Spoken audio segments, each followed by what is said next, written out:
gonna lose this little girl last week. Buster, you're being a good boy. Good evening. Good evening.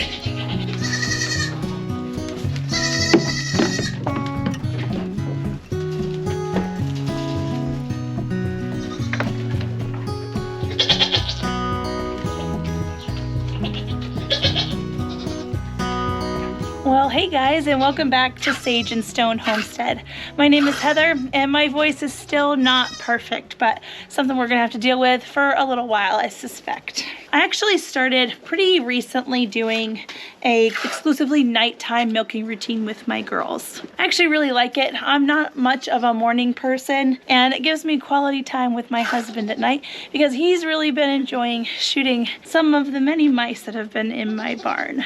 And truthfully, the chores, they change throughout the year. So I think you guys are due for an update. Now, a lot of you probably recognize Margie. Margie is our best tiny goat milker. I think she's a mini alpine of sorts, but she came to us unregistered with really not much background to be known about her. And recently we just processed her 2 babies that she had last Christmas for meat. It was a very rewarding experience that I actually didn't film a lot of. I am gonna make a video once we process our other 2 babies this weekend. It just might take a little bit longer than I had originally anticipated.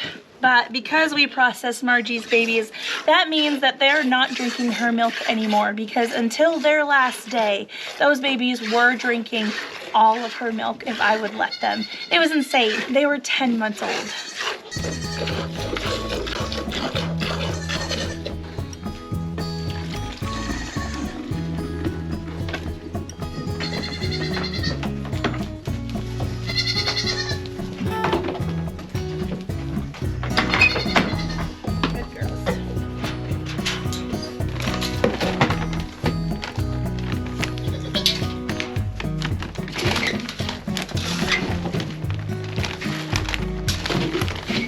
This here's Rory. Rory does not have great milk stand manners, but we love her anyway. She just delivered triplets for us right around 2.5 weeks ago. Rory actually came to us from Living Traditions Homestead, and when she was with them, they didn't recognize it or realize it, and I didn't realize it when we bought her either, but during their transition from having dairy goats to cows, they kind of missed that Rory had some mastitis when she had her last set of babies with them, and it caused scarring on the inside of her udder that hasn't gotten better. I have tried all the massages, all of the creams, everything under the sun to try to heal that side of her udder. But thankfully, she is able to raise babies very well with just the one side, and she milks really well for me.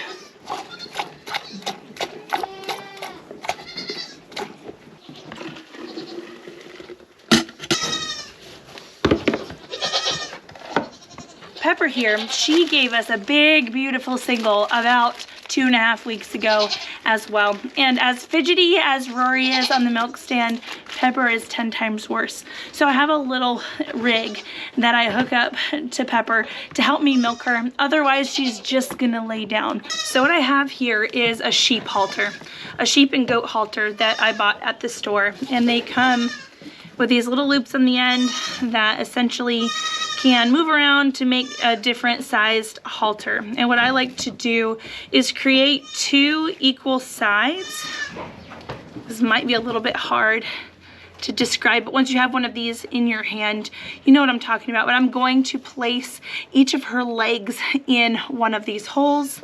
Put one leg in one loop, one leg in the other loop, and then the bulk of the material is actually over her tail and on her back. This is what it looks like from the top, and it's around both of her legs, and it's not around her body at all, just the legs. And what I'm gonna do is I'm actually just gonna tie her to the fencing that I have up here. I'm not gonna like lift her hips so much that her feet aren't touching the ground, but I wanna make sure that if she does try to squat and lay down, that she's not able to.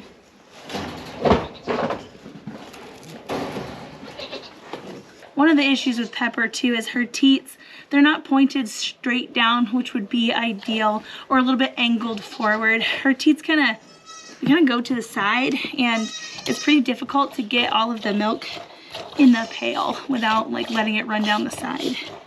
Even with missing the pail quite often, I still do get quite a lot of milk out of Pepper. When you're milk stand training a dairy goat, it's really important that you be more stubborn than the goat, because if they know that they can do something that's going to make you basically give up and stop what you're doing, they're going to keep doing that every single time. They're going to take you to your limit and then beyond. So you just have to be able to, what do I want to say, withstand it? Not outlast, but... Outlast might be the word that I'm looking for. Okay. You have to be able to outlast them with the stubbornness. So she is actually pretty low to the ground in a way where it is difficult for me to actually reach my hands under there and milk her, but I'm holding on to her udder right now. She will, oh goodness, I spilled quite a lot. She will stand up. I just have to wait her out. And even though we've had these girls separated from their babies all day, and I'm milking them out as best as I can, they are gonna hold back milk for their babies. It means they're good mothers. So even though it seems like I might be taking it all and the babies aren't getting much, trust me, she's not gonna allow me to do that. And eventually, once her and I have been milking, here she goes to lay down. Eventually, when her and I have been re-milking, because this is not my first time milking Pepper, this is actually her third freshen. Once we've been milking again for a little while, I won't have to do any of this. Like, I might not even have to put this one leg hobble on her, but it's like every time she comes back into milk, she has to relearn the process. And I think part of that is she was 3 years old before she was bred, so it's kind of hard to teach an old dog new tricks. Now, 3 isn't old by any means for a dairy goat, but it is pretty old for them to have their first babies when they're 3. She can eat when she's laying down. Pepper, we gotta stand.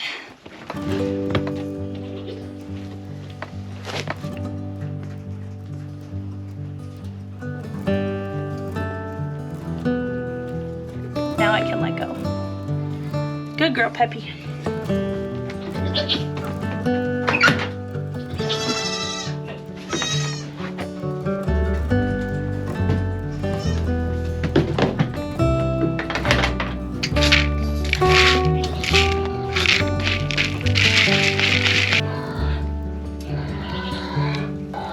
Margie, you're gonna want to get out of the way.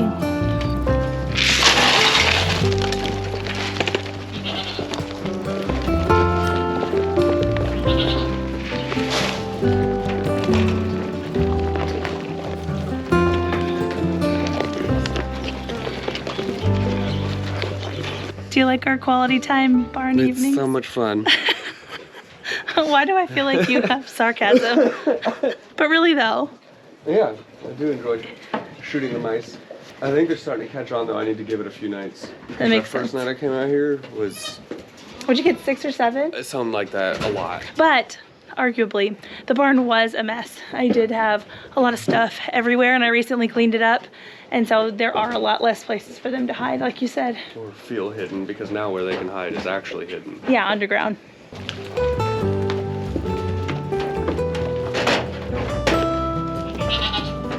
So I've got a little bit of a story time for you guys tonight. I actually thought we were gonna lose this little girl last week. It's a pretty scary situation. Usually when the kids are around a week old and they're nice and strong and they're jumping around the barn and it seems like they're able to keep up with mama, I do let them out. Pepper and Rory are experienced mothers and they've never had any issues in the past with their babies keeping up with them or with being able to defend their babies. They usually can hold their own at about that age. So I let them out for overnight and I didn't really worry about them until the next morning when it was not easy to find this little girl. So I noticed that my 2 dogs were being really attentive to something in the front corner of the pasture.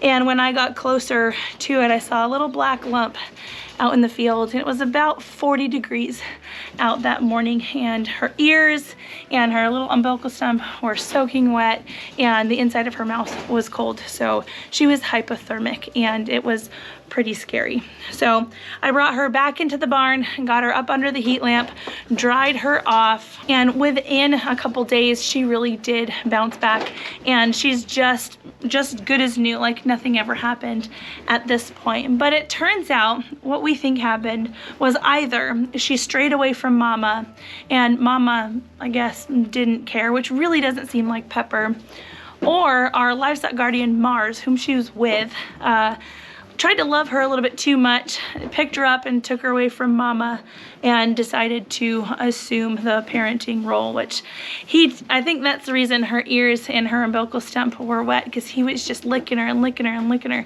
not realizing that those parts of her being cold was allowing the heat to escape from her body. So this is another reason that we're keeping the kids locked up during the day. Not that I think being around Mars is necessarily unsafe. I just think that it's really not worth the risk at this time, because 2 of these kids are actually pre-sold, and I really don't want anything to happen to them regardless, but especially when somebody already loves them. I want to make sure that we're going to be able to hand them over happy and healthy.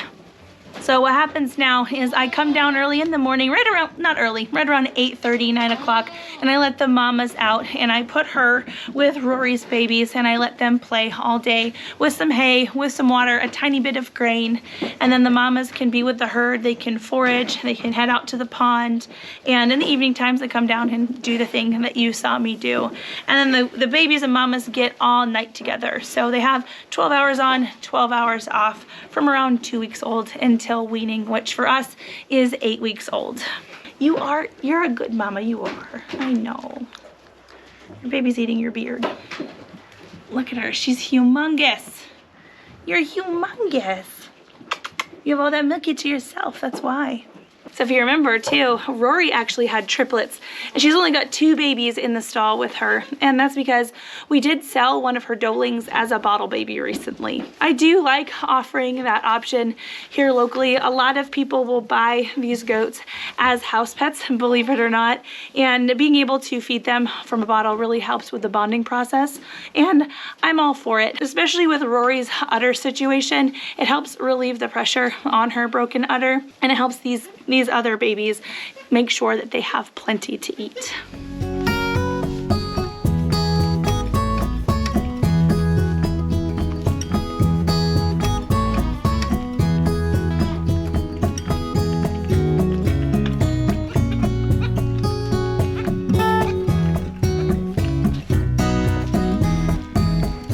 This here is Talia. Talia is one of our bottle baby La Manchas that we purchased earlier in the year, and Talia has kind of had a rough bout with various illnesses in the last little while, and she does look pretty skinny, although she actually has gained a significant amount of weight in the last couple of weeks. She was actually battling some kind of unknown stomach worm, where my normal dewormers that genuinely do work for most of the rest of the herd just didn't work on her. I tried ivermectin and I tried Panicur, but it looked like the solution for her was actually a dewormer called Valbazin. So it's actually pretty cheap. The dosage for dairy goats is 1 ml per 25 pounds, and so the big bottle goes a long way, and it's something that I think that everybody should either have on hand or talk to their vet about, and seeing if it's gonna fit their herd in their area. I have discovered that my La Mancha dairy goats are far more prone to having issues with stomach worms than the rest of my dairy goats. Now, everybody else is either a Nigerian dwarf, a Nigerian dwarf cross, or a meat goat cross. And so crosses in general have the benefit of hybrid vigor and generally can be healthier goats. Purebred dairy goats, sometimes when they're just bred for the way they look and their milk production, the health of the animal isn't always taken into account. Sometimes when they're only built to make milk, they're just not the best at their own pest management. So I'm going to be working a little bit on our farm here to create a mini La Mancha line that does have a good amount of pest resistance, because I think that's a really important trait to have. So Talia here is getting her own special dinner, and I've got to feed the rabbits and check on some baby bunnies. If you've been following my Meet Rabbits series, the mama that modeled the nest box for us actually delivered 6 baby bunnies, but she pulled 0 fur for them. And we've had some really, really cold nights here recently. Actually, I think tonight the lowest was to be 29. And a litter of baby bunnies really does need their mama's fur surrounding them in order to help retain their body heat. Baby bunnies are born naked, and so what I did was what I suggested in the video was I pulled her out of the cage here and I pulled some fur from her dewlap and put it in with the babies. In the first week, I like to count the babies every day just to make sure everybody has nice full bellies and to make sure everybody is healthy and alive, because if there are any dead kits in the nest, those dead kits can really wick away the heat from the living kits and it can be a disaster. So we're going to check and make sure she still has 6 babies and that they're nice and cozy. 1, 2, 3, 4, 5, 6. I dare say that this mama has gotten her act together and she has pulled out more fur than I did, because they are very nice and cozy in there. There's a nice bed of fur, and they probably could have bellies that were a little bit more full, but for all I know, she hasn't gotten in there to feed them for tonight. They look like they are nice and vigorous, and they are starting to grow some more fur, which means that they are getting some nutrition. So we're gonna leave them for now, and I'll check them again in the morning.